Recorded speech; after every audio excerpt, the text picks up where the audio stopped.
साथियों, भविष्य में आने वाली पीढ़ियां, यहां इस आश्रम में आने वाले लोग यहां आकर ये समझ पाएंगे कि साबरमती के संत ने कैसे चरखे की ताकत से देश के जन मन को आंदोलित कर दिया था, देश के जनमन को चेतनवंत बना दिया था और जो आजादी के अनेक प्रवाह चल रहे थे उस प्रवाह को गति देने का काम कर दिया था।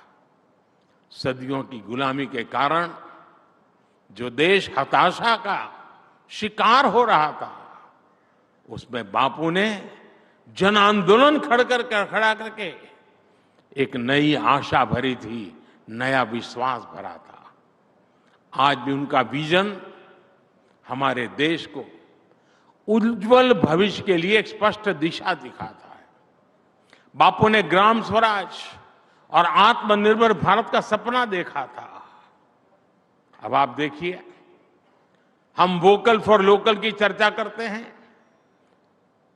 आधुनिक लोगों की समझ में आए इसलिए शब्द प्रयोग कुछ भी हो, लेकिन मूलतः तो वो गांधी जी की स्वदेशी की भावना है और क्या है।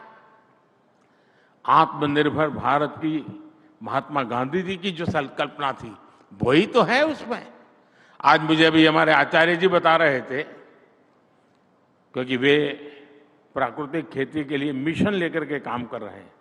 उन्होंने मुझे कहा कि गुजरात में 9 लाख किसान परिवार, ये बहुत बड़ा आंकड़ा है, 9 लाख किसान परिवार अब प्राकृतिक खेती की तरफ मुड़ चुके हैं। जो गांधी जी का सपना था, केमिकल फ्री खेती, और उन्होंने मुझे कहा 3 lakh metric ton urea Gujarat में इस बार कम उपयोग में लिया गया है। मतलब कि धरती मां की रक्षा का काम भी हो रहा है। ये महात्मा गांधी के विचार नहीं है तो क्या है जी।